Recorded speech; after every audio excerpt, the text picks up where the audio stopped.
প্রায় 2-3 বছর পরে আমি একটা ওয়েডিং শুট করতে গেছিলাম, সাথে আমার এই ভিভো X200 প্রোটা ছিল। তো ওখানে যে এক ফটোগ্রাফারের ছবি তুললাম, ছবি তোলার পরে তাকে দেখানোর সাথে সাথে বললো, wow this is the best picture I have ever taken with the smartphone. মানে সে দেখে সারপ্রাইজ হয়েছে প্রত্যেকটা পিকচার। এবং ফাইনালি আমাকে জিজ্ঞাসা করতেছে কি ফোন এবং কত দাম। তখন আমি বললাম যে এই ফোনটা এখন পুরাতন 65,000 থেকে 70,000 টাকা পাওয়া যায়, তবে গ্লোবাল ভেরিয়েন্ট নিলে একটু দাম বেশি হইতে পারে, আর নতুন হলে 1 লাখ। তখনও বলে যে না ভাই, তাইলে তো আমার 16 প্রো ম্যাক্সই ঠিক আছে। তারপর আমি তাকে জিজ্ঞাসা করলাম যে কি কারণে, মানে তোমার তো ছবি ভালো লাগছে। তখন বললো যে আমি একটা ফোন তো শুধু ছবি তোলার জন্য কিনবো না, আমার একটা ফোন থাকতে হবে, সেটার একটা ব্র্যান্ড ভ্যালু থাকতে হবে, একটা ভাব থাকে না, মানে সোশ্যাল স্ট্যাটাসের ব্যাপারটা, সেই ব্যাপারটা এখানে নাই। এখন আপনি এই যে ভিভো X200 প্রোর যত রিভিউ যেখানে যা দেখছেন, সবাই কম বেশি জানেন যে এটা ওয়ার্ল্ডের বেস্ট ক্যামেরা ফোন হিসেবে অনেকেই বলছে। আমি এখনো পর্যন্ত এই ফোনটা রিভিউ করি নাই। যখন এটা মার্কেটে আসছিল অনেকে এটাকে অ্যাকসেপ্ট করছিল ভালোভাবে, অনেকে বলতেছিল যে 1 বছর পরে এটা শেষ হয়ে যাবে। সো ফাইনালি 1 বছর পরে এটা রিভিউ নিয়ে আসলাম এবং একটা রিয়েল ইউজার এক্সপিরিয়েন্স শেয়ার করব। ক্যামেরা সম্পর্কে সবাই কম বেশি জানেন, ক্যামেরা নিয়েও বলবো। তবে ক্যামেরা ছাড়াও একটা ফোন অন্যান্য দিকে আসলে যা যা থাকার কথা সেগুলো ঠিকমতো আছে কিনা,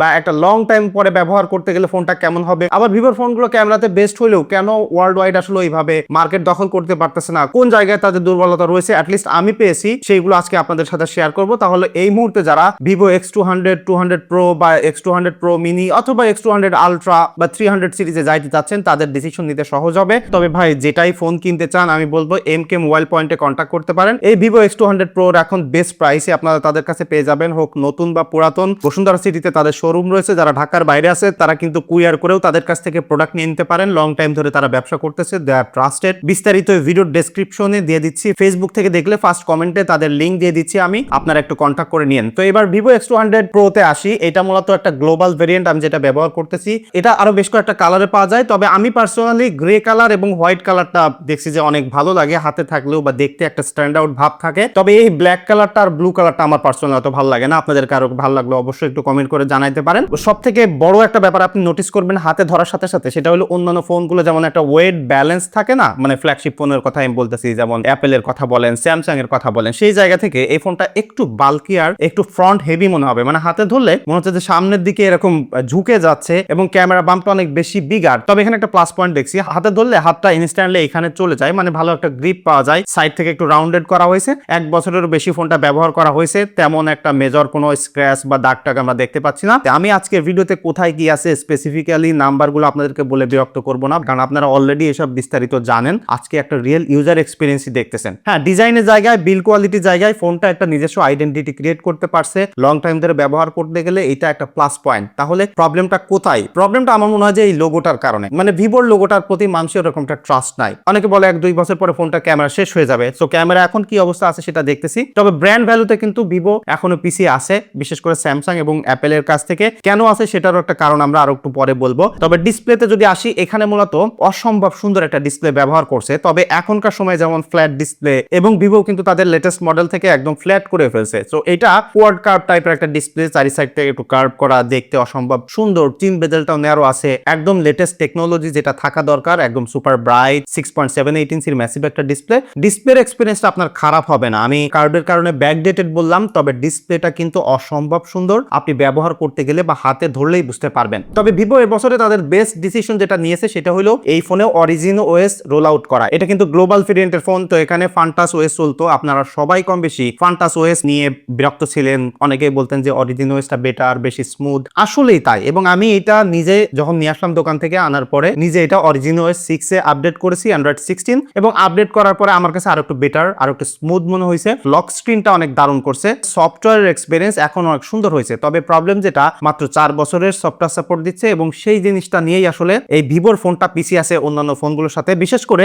যে জায়গায় আসলে কম্পিটিশনের বাজার, সেই জায়গায় স্যামসাং, গুগল বা অ্যাপেলের কাছ থেকে মোস্ট অফ দ্য কোম্পানি যে জায়গায় পিছিয়ে পড়তেছে সেটা হলো সফটওয়্যার সাপোর্ট, অন টাইমে ডেলিভার করা এবং ফিচার ড্রপ করা। এই ফোনে কিন্তু মিডিয়াটেকের ডায়মেনসিটি 9400 প্রসেসর রয়েছে, UFS 4.0 স্টোরেজ টাইপ রয়েছে, আপনারা সবাই কম বেশি জানেন। তো এইটা একটা মনস্টার হার্ডওয়্যার রয়েছে। আপনি যদি এখন 120 FPS এ গেমিং করতে চান, মানে যত ধরনের হাই এন্ড পুশ করার ব্যাপার থাকে সবগুলো এখানে আছে। তবে লং সফটওয়্যার সাপোর্ট নাই। তবে আমি একটা জিনিস অন্যান্য ফোনগুলোর থেকেও দেখছি যে এই ফোনটা মানে ফার অ্যাহেড, এটা থার্মাল ম্যানেজমেন্ট। মানে এই ফোনটা লিটারালি গরম হয় না, যত ধরনেরই ব্যবহার করেন না কেন, লিটারালি মনে হবে যে ভাই সবসময়ই ঠান্ডাই আছে। তবে সফটওয়্যারে তারা অরিজিন ওএস 6 দেওয়ার কারণে এটা স্মুথ হয়েছে, ফাস্ট হয়েছে। তবে তাদের নিজস্ব একটা আইডেন্টিটি কিন্তু ক্রাইসিস এখানে রয়েছে। বিশেষ করে অ্যাপস আইকনগুলো কেমন জানি একটু লো ফ্লুয়েন্ট, একটা পলিশ যে ব্যাপারটা থাকে না, মানে একটা ক্লিন, একটা মডার্ন একটা ভাব, একটা নিজস্ব আইডেন্টিটি ক্রিয়েট করা, সেই ব্যাপারটা নয়। বিশেষ করে আপনি এখন সব ফোনে দেখবেন যে ইকোসিস্টেমের একটা ব্যাপার আছে, এক ফোন থেকে আরেক ফোনে শিফট হইতে গেলে ব্যাকআপ করার ব্যাপারটা,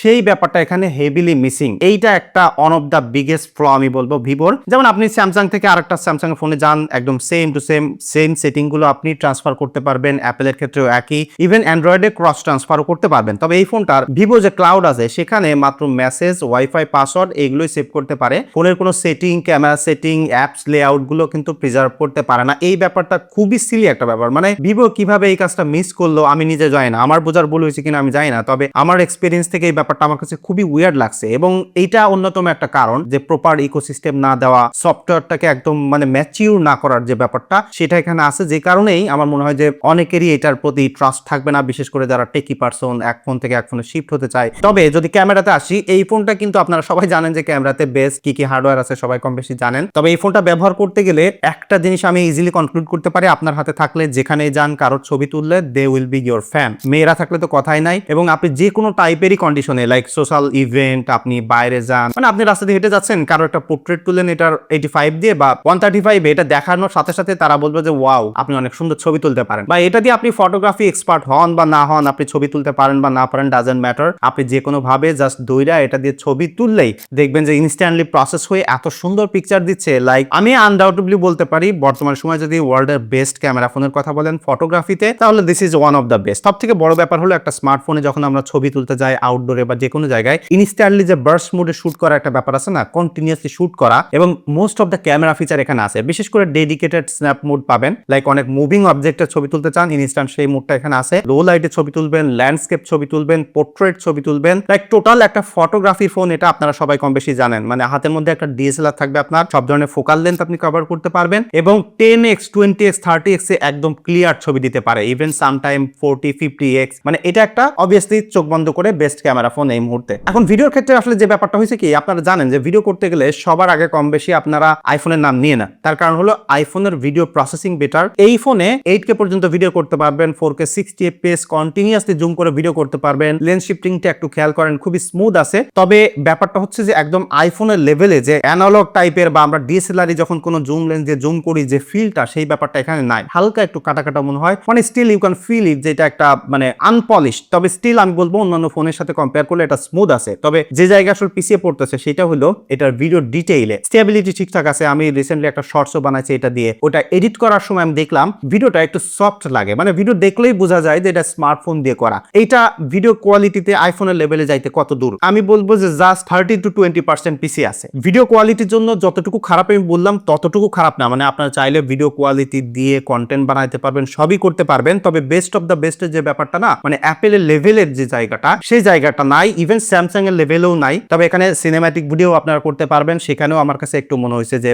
ব্যাকগ্রাউন্ড এজ ডিটেকশনটাও অতটা পারফেক্ট না। তো ভিডিওগ্রাফিতে একটু কাজ করার সুযোগ আছে। তাছাড়া ক্যামেরাতে, নর্মাল ফটোগ্রাফিতে আমি বলবো যে this is the best one you can get right now. এবং এই ফোনটা যদি ব্যাটারি ব্যাকআপে আসি, এখানে কিন্তু ইন্টারেস্টিং একটা ব্যাপার আছে। আপনারা এখন জানেন যে সব ফোন কম বেশি সিলিকন কার্বনে শিফট হয়েছে, এক্সেপ্ট অ্যাপেল এবং স্যামসাং। 6000 মিলিঅ্যাম্পিয়ারের ব্যাটারি আছে, যেটা গ্লোবাল ভেরিয়েন্ট। তবে আর কয়েকটা মানে ডেডিকেটেড ভেরিয়েন্ট আছে, সেখানে 5400 মিলিঅ্যাম্পিয়ার পাবেন। তবে এটার ব্যাটারি ব্যাকআপটা কিন্তু এখনো ইমপ্রেসিভ। এটা 1 বছরের পুরাতন একটা ফোন, আইডিয়ালে রেখে দিলে আমি অলওয়েজ অন হিসেবে ব্যবহার করতেছি, 2 দিন চালাই ফেলতে পারতেছি। বা হেভি ইউজার যদি হন, একদম চোখ বন্ধ করে 1 দিন ব্যবহার করে ফেলতে পারবেন, কোনো প্রকার ব্যাটারি ড্রেইন করে না। আমি রেখে দিচ্ছি, লাইক যদি 42% রেখে দিই, 1-2 ঘন্টা 3 ঘন্টা পরেও দেখতেছি হাইয়েস্ট 41% আছে। ফোনটা রেখে দিলেও ব্যাটারি ড্রেন করে না, ব্যাটারি ব্যাকআপ অসম্ভব সুন্দর আছে। এবং একটা ফোন ডেইলি লাইফে ব্যবহার করতে গেলে ইজ অফ ইউজের ব্যাপারটা, যেটা সিকিউরিটি থাকে, এখানে কিন্তু আল্ট্রাসোনিক ফিঙ্গারপ্রিন্ট রয়েছে, ফেস লক সাপোর্ট করে, মানে সুপার ফাস্ট আনলকের ক্যাপাবিলিটি আছে। তবে ছোট করে একটা জিনিস বলে রাখি, আমার কাছে এই ফোনটা সাউন্ড কোয়ালিটি অতটা ভালো লাগেনি। এটা